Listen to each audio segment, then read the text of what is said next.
About how to handle passengers on board of the plane. Are you guys ready? So let's watch this.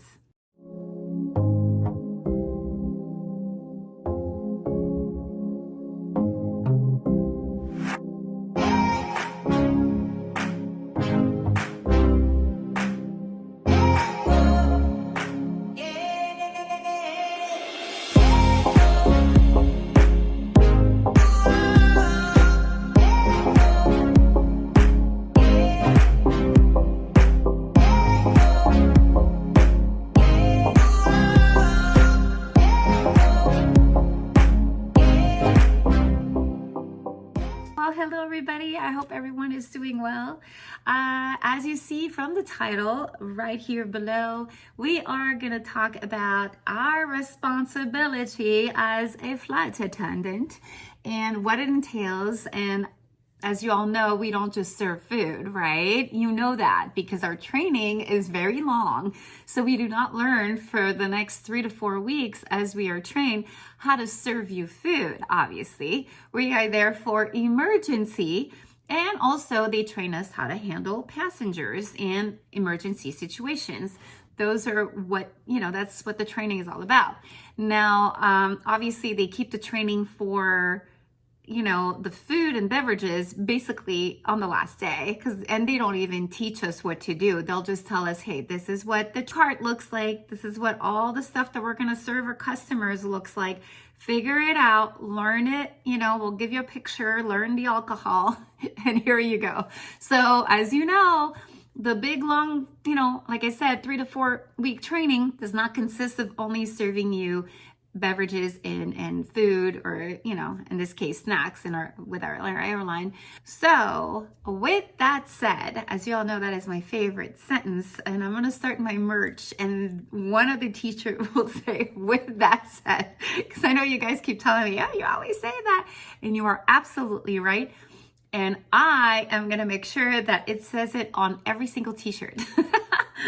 Anyways, so let's get back to business. As you all know, passengers come in different size, shape, and form, and color, and character, and attitude, and they come from all walks of life. You never know who you're gonna get. And when you have Airbuses, you're looking at between 120 passengers all the way up to 228 passengers, depending on which Airbus that you have. We have the 319, 320, 321 in our case, in my airline I'm talking about. Other airlines may have smaller plane, maybe 50 passengers. What I'm trying to get at with that is that we have a lot of passengers to deal with, and everybody comes with their baggage, you guys. Everybody comes with anger. Some people come in with happiness. Other people are traveling because of a funeral. Everybody travels because of a reason.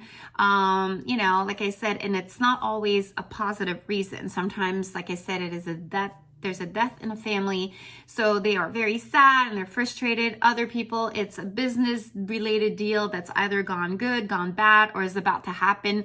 So there's stress involved, and there's like a sense of like urgency. I need to get to my destination. I have a meeting. There's different types of, I call it baggage, but different type of like hats that we need to carry in order to handle situations and different types of characters, because obviously we're in the public eye. Everybody's got eyes on you nowadays. Everybody films everything that we do. So it is really important that we bring on our best faces and behave the best that we can, as professional as we can, as we are thought by the airlines, and also from our professionalism. And what I mean by that is, part of the interview, they ask you, what kind of interactions have you had in the past? What kind of education do you have? What kind of experience do you have with the public? And all that will factor in what type of person you're going to be and how you're going to handle a situation, especially when you are over 30,000 feet up in the air. You are probably the eyes and ears, and you are representing the company. So you need to know how to react, because you are the only ones there making decisions. You can be a minimum of 3 flight attendants going up to 5 in our bigger airplanes. So 5 flight attendants for 228 passenger isn't a lot. I'll be honest with you. We all have our assigned areas and we all have responsibilities. So between our responsibility and managing chaos, it could be pretty overwhelming, to say the least. So with that said, I said it again. I think we should just write down how many times I say it for real. Let's get going. And I'm going to talk about how to handle passengers on board of the plane. Are you guys ready? So let's watch this. Unruly passengers can oftentimes cause lots of chaos, you guys. There's different ways of handling them, but let me give you some scenarios and how we handle them differently. Now, you have the unruly passenger that's either drunk or we call it the happy drunk, could be a little too loud. He's making remarks, is making people feel uncomfortable. So he's all talk and no bite is how I call it. So, maybe with a good pair of ear, bows and playing some music as a passenger, you could probably turn the other way and just ignore them. Those are the passengers that we often see, especially leaving Vegas or coming into Vegas. A lot of people either had too much to drink or they're starting their partying. So all depending on our destination, that's when it kind of influences how people's behavior will be. For example, alcohol, as I mentioned earlier. Now you have your typical child that doesn't want to cooperate, mom is getting frustrated. So that is another scenario too, where the kid is not listening, he's stepping on other passengers. Passengers are getting very antsy and they're getting impatient. So that would be another type of scenario where, kids or teenagers are just not replying. They're replying to mom, they're answering back, mom is getting frustrated. So that would be another type. Then you have the two passengers going at it, okay? So one said a remark. It was probably something that was very disrespectful, either regarding religion or race or whatnot. And that kind of infuriated one or the other, and they start going at it, okay? So it can be it could be also drug related, someone that's just not all there. If we didn't catch it in the gate area and we let that person on board because they were able to kind of keep a smile and keep incognito, and then the drugs are kind of kicking in the airplane and they are starting to act out up in the air. When that happens, that it can get a little bit tricky, because now if that person's out of control and they're insulting other people, it can get physical, and that's what you're trying not to get at, you guys, because scenarios like these can actually have us either land the plane early or turn around and go back to where we left off, which creates a huge ball of events such as delayed, and then we can get issues, a lot of fine as an airline. I mean, there's so much that goes into it. So we're trying to make sure that these scenarios are avoided at all costs, and I will go through them and how it is best to handle them. And maybe this can help you in your interview, because they will give you scenarios and they know you're not a flight attendant, and they will ask you in some of the interview questions, what would you do and how would you handle it? So this can probably help you. I'm here to inspire you, but at the same time, try to use your own logic and kind of feed off of what I'm going to be feeding you guys as far as answers, and maybe you can put all that concoction together and fabricate your answers. All right, so getting back into what are the steps and how do we handle these issues. Number one, as a passenger, please do not try to calm the person that is agitated. Don't try to calm them down. We as flight attendants are trained to kind of de-escalate the scenario and whatever situation that passenger is going through. So we are trained to basically ask the proper question. And so we are going to sit down with them, or, kind of get at their level, which is really important, because you don't want to be looking down at them as they are seated. It just makes them feel kind of like that superiority complex. It's all psychological. You have the inferior complex and superiority complex. So the way that I like to approach it is just to kind of sit at their level. All right. And as I'm seated, kind of crunched over, I'm kind of eye to eye, and I want to understand what is going on. So I will make sure that I ask the right questions, and I will try to understand his side or her side of the situation. So I silently stay quiet and I listen, because listening is the best remedy, you guys, because answering back and not letting that person talk is not going to solve anything. So just basically, like I said, crouching at their level and listening to begin with, because you want to assess the situation, right? You want to know what's going on. So I'm going to be actively listening. Now, if you are a passenger, please do not disturb. We are trained to take care of these scenarios. Don't try to play hero. Sometimes they may aggravate the situation and turn into something more physical, and that does not help our situation, because we are going to take care of it. And like I said, we may be 3, 4, or 5 flight attendants, and as soon as this happens, we communicate right away. We have interphones and you know, we have ways of communicating, and everybody's alert and knows what's going on so that we can intervene or help each other out. All right. So it's kind of like a mediator between the passenger and whatever is going on. So you're kind of the mediator, and I see it as a hostage situation where you have someone that's in a house, doesn't want to get out, is probably threatening to kill themselves, and then you have a mediator that's sitting in a police car who is calling and he's saying, hey, do you really want to do that? We can talk, let's negotiate. Do you want to talk to your spouse? Is there anything we could do? So we're kind of like that cop in the car, if you will. All right, so always sit at their level, communicate very calmly with them, which is really important, and listen. You guys listen. All right, so before you do anything, we listen. That's right. So you're listening, right? So we're listening to the passenger explaining what is going on and what they're feeling and what's happening. Now, as a second, not raise your voice. No matter what you do, you always want to say the one that is the calmest, okay, out of the two. So this person that's already agitated will be screaming. Now, if you're screaming louder, what do you think is going to happen? He's going to want to scream louder than you, and this can escalate really quickly. So if he is screaming and raising his voice, you stay calm and you talk as such. I understand. I completely understand, but you know what's going on. I get it. I agree, or I disagree, or you know, I understand what you're going through. I can't imagine all the feelings that you're feeling.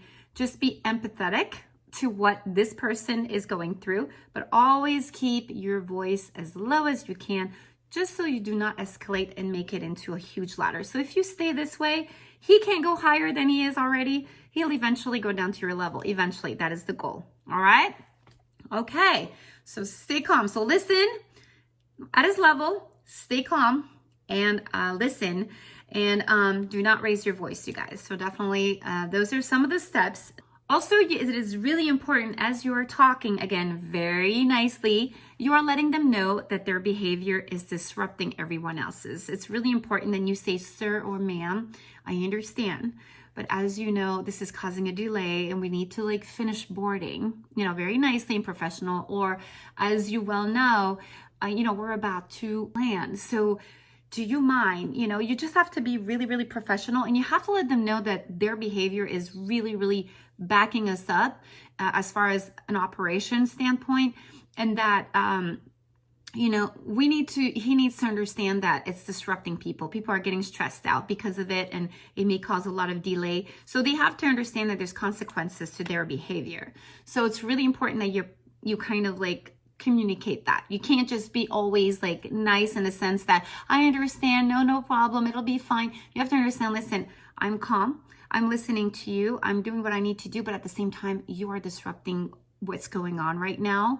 So it's important that you let them know. You politely approach that. Okay, so you don't say, you know what, you're really messing things up right now. We're like backed up and we can't, you know, we can't proceed with the landing because you can't do that. You got to be nice about it. I said, sir or ma'am, I'm so sorry, but you know, right now, because the way that this is escalating, unfortunately, we're backed up right now and we need to get this moving. I apologize. This, you know, and so this is the part where you politely explain that his or her behavior is kind of like making things, you know, a little difficult at the moment. All right. And it's making a lot of passengers uneasy, per se. So you want to make sure they agree with you. They're not against you. So if you're saying, do you see how like people are getting stressed out and they really want to get going? And so he or she will probably look around and be like, you're right. And so when they're agreeing, it's easier to kind of get on board and be on their side than if they're against you. So you don't want to say anything that's like contradicting how they feel.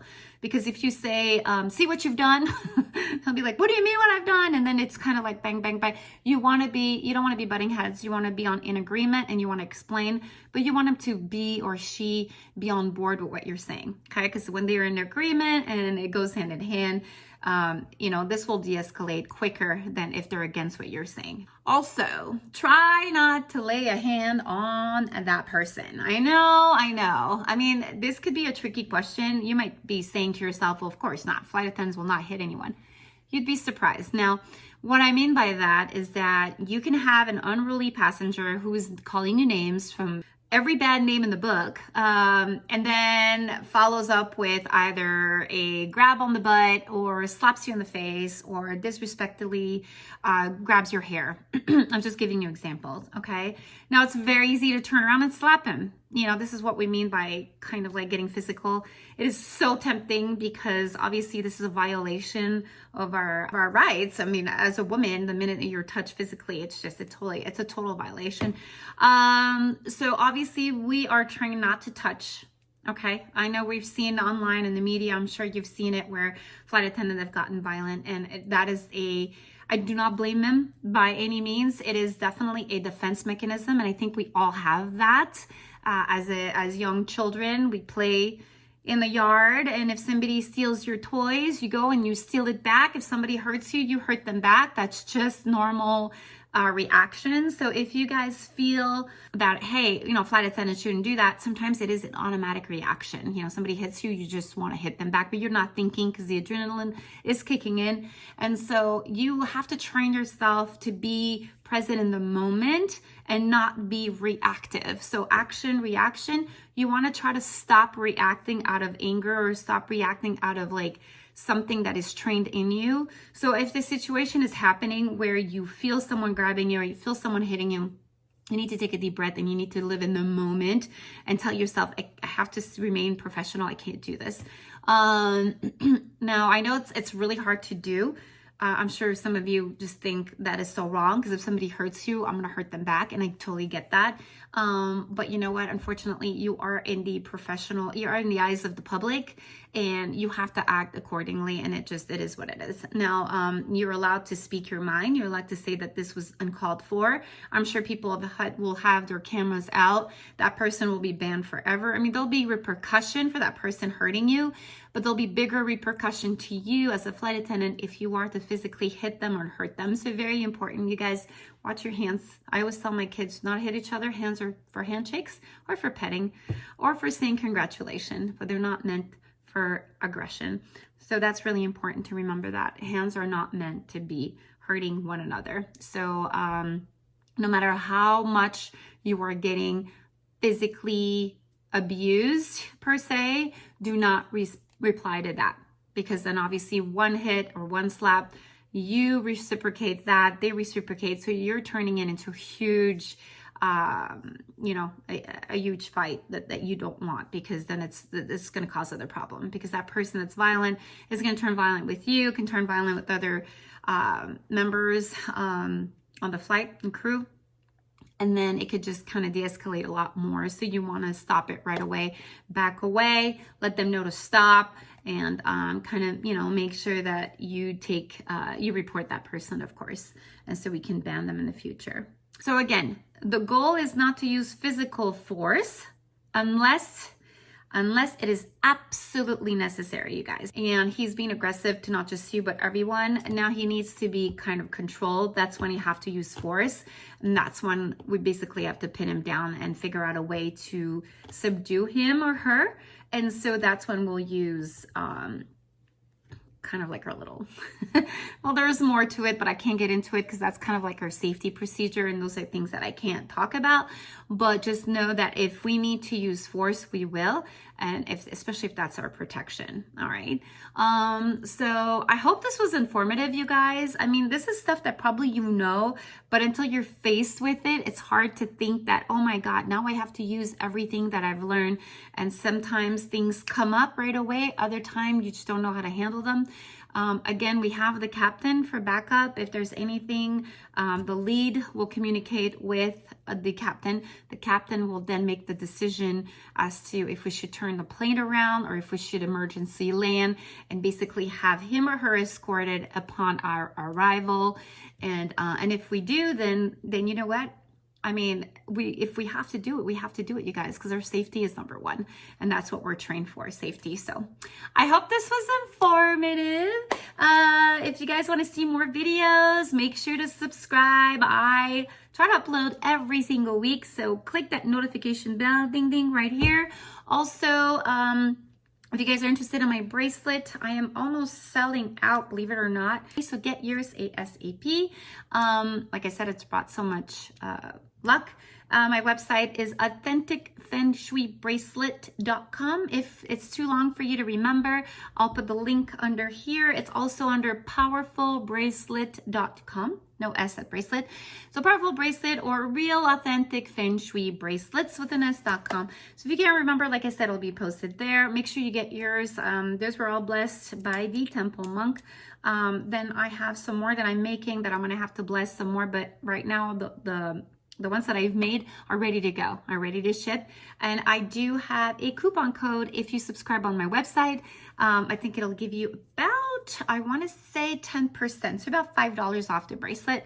And you're going to get it in a beautiful package. It's so cute, you guys. I wanted to show you because I've got some to ship.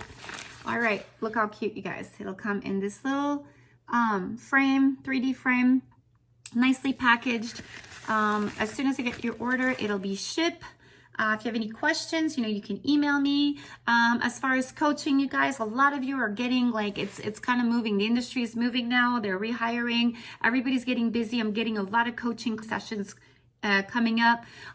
Make sure to contact me, flywithshelly@gmail.com. I will make sure to get that coaching session on the go so you guys can be ready for your interview, because I know it's stressful. Also, if you guys are wanting the ebook, I will post the link below of my ebook. Click that. It'll show you all the questions that they may ask you and how to prepare for those. If you're not in the mood to, read, you can always contact me and we'll do it live on the phone. And so we can go through half an hour if you want. We could do 45 minutes, we could do an hour, we could do 90 minutes, whatever you're comfortable with. I can also fix your resume, make sure that we get those right words in, so to get you basically the dream job that you deserve. So, all right, guys, stay powerful.